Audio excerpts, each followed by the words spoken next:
kita lanjut untuk contoh soal yang nomor 2 untuk lebih memahami tentang jenis-jenis tumbukan tadi. Jadi contoh nomor 2 ini, sebuah truk yang sedang bergerak dengan kecepatan 10 meter per sekon ditabrak oleh sebuah mobil yang sedang berjalan dengan kecepatan 20 meter per sekon.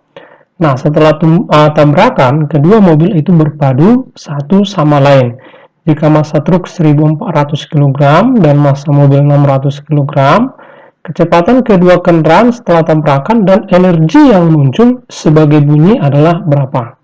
Nah, jadi ini ada dua buah benda, yaitu truk sama mobil. Nah, terjadi tabrakan. Nah, coba kita perhatikan bahwa kecepatan truk itu misalnya kita andaikan dia bergerak ke kanan dengan kecepatan 10 meter per sekon. Nah, di dalam soal ini mobilnya hanya dikatakan menabrak, ya. Jadi kita andaikan mobil itu menabrak truknya dengan arah yang searah. Artinya kalau truknya bergerak ke kanan, mobilnya juga menabrak ke arah kanan, ya. Jadi kata kunci di dalam menyelesaikan soal ini adalah setelah tabrakan, kedua mobil itu berpadu satu sama lain. Nah, ini kata kuncinya. Artinya tabrakan atau tumbukan yang terjadi itu adalah tumbukan tidak lenting sama sekali atau tidak elastik. Kenapa? Karena setelah tabrakan kan kedua benda menyatu, artinya nanti kecepatannya sama. Jadi ingat ya, setiap terjadi tabrakan atau tumbukan maka selalu kita gunakan hukum keakalan momentum. Jadi yang langkah pertama, tumbukan yang terjadi tidak lenting, maka V aksen truk sama dengan V aksen mobil itu kita misalkan V aksen, ya, karena mereka tadi berpadu ya. Nah, maka untuk langkah pertama kita gunakan hukum keakalan momentum. Ini massa truk kali kecepatan truk ditambah massa mobil kali kecepatan mobil sama dengan massa truk kali V aksen tambah massa mobil kali V aksen. Harusnya di sini kan V aksen truk, di sini V aksen mobil, tetapi V aksennya sama. Oke. Nah, sekarang ini kan sebenarnya momentum awal, ini momentum akhir. Masukkan angka-angkanya. 1400 kali 10 tadi kita misalkan mereka bergerak sama-sama ke kanan, maka ini kecepatan truknya positif, massa mobilnya 600, kecepatan mobil 20 juga positif. Nah, karena V aksennya sama, kita tarik ke depan, maka 1400 tambah 600 ya.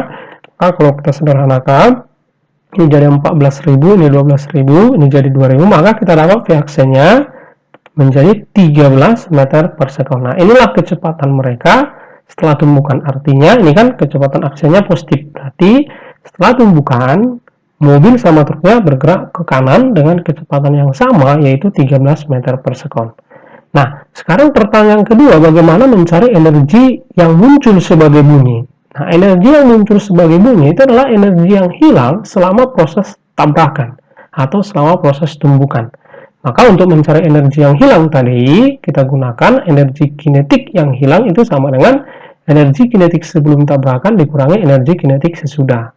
Nah, sebelum itu berarti energi kinetiknya ada dua, si truk sama si mobil. Maka kalau kita buat, nih, setengah kali 1400 kali kecepatan truknya 10 ditambah setengah kali mobilnya 600, kecepatannya adalah 20 kuadrat kurang. Nah, sesudah tabrakan, kan mobil sama truknya menyatu dengan kecepatan yang sama 13. Maka setengah kali 2000 dikali 13 kuadrat ya. Maka kalau kita hitung ini menjadi 70.000, ini menjadi 120.000 ya. Ini menjadi 169.000. Atau kalau kita hitung berarti 190.000 kurang 169.000, maka dapat energi kinetik yang hilang adalah 21.000 Joule. Nah, inilah energi kinetik yang hilang selama proses tumbukan tersebut. Oke. Nah, jadi yang kita lihat contoh yang ketiga, dua buah benda A dan B bermassa sama bergerak saling mendekat dengan kecepatan masing-masing 6 meter per sekon dan 12 meter per sekon. Jika kedua benda bertumbukan dengan koefisien restitusi 0,5, maka kecepatan masing-masing benda setelah tumbukan. Nah, ini kata kuncinya ada koefisien restitusi 0,5. Artinya, ini adalah tumbukan lenting sebagian. Oke. Nah, lagi-lagi ini saling mendekat berarti satu kecepatannya positif, satu kecepatan negatif. Kita misalkan si A-nya yang positif ke kanan, si B-nya yang negatif, berarti ini anti negatif. Nah, langkah pertama gunakan hukum keakalan momentum. Nih, massanya sama. Oke. Ini positif, ini negatif ya, kita misalkan sebenarnya negatif, masanya sama, coret semua, maka dapat persamaan pertama 6 kurang 12 minus 6, ini V1 aksen tambah V2 aksen. Lalu yang kedua, kita gunakan rumus koefisien restitusi. Nah, karena dikasih tahu E-nya, pasti ini lenting sebagian, maka E sama dengan minus V1 aksen kurang V2 aksen dibagi V1 kurang V2 ya, V1-nya 6 kurang V2-nya adalah minus 12. E-nya 0,5, maka 0,5, 6 kurang 12, 18, kita kali sila, maka dapat persamaan yang kedua. V1 aksen kurang V2 aksen sama dengan minus 9. Nah, ini persamaan 1, ini persamaan 2. Nah, terserah mau gimana menyelesaikannya, bisa metode substitusi, bisa metode eliminasi. Nah, misalnya karena ini sama-sama tidak ada koefisiennya ya, nah, kita misalnya cari dari sini V1 aksennya, lalu masukkan ke sini. Oke, dia jadi seperti ini. Kalau kita cari dari sini V1 aksennya, itu adalah minus 6 kurang V2 aksen.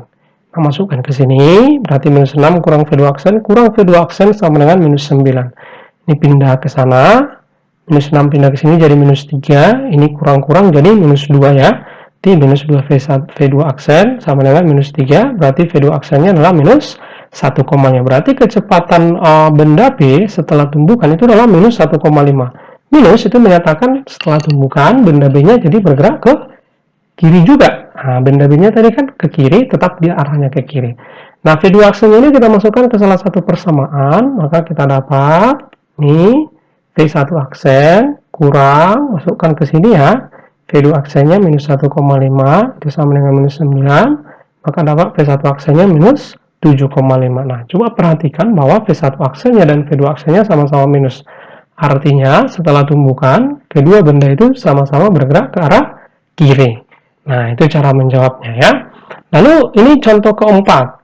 Dua buah benda A dan B masanya sama, mula-mula benda A bergerak ke kanan dengan kecepatan awal 5 meter per sekon, dan setelah 2 detik menempuh jarak 14 meter. Pada saat itu, benda A dan benda B bertumbukan tak lenting sama sekali. Jika B mula-mula bergerak ke kiri dengan kecepatan 15 meter per sekon, maka kecepatan kedua benda setelah tumbukan adalah berapa? Oke, jadi ini sekali lagi kata kuncinya ini adalah tumbukan tak lenting sama sekali. Artinya apa? Setelah bertumbukan, A sama si B-nya akan memiliki kecepatan yang sama. Nah, masalah kita di dalam soal ini adalah kecepatan si A setelah bergerak 2 detik menempuh jarak 14 meter, itu belum ada.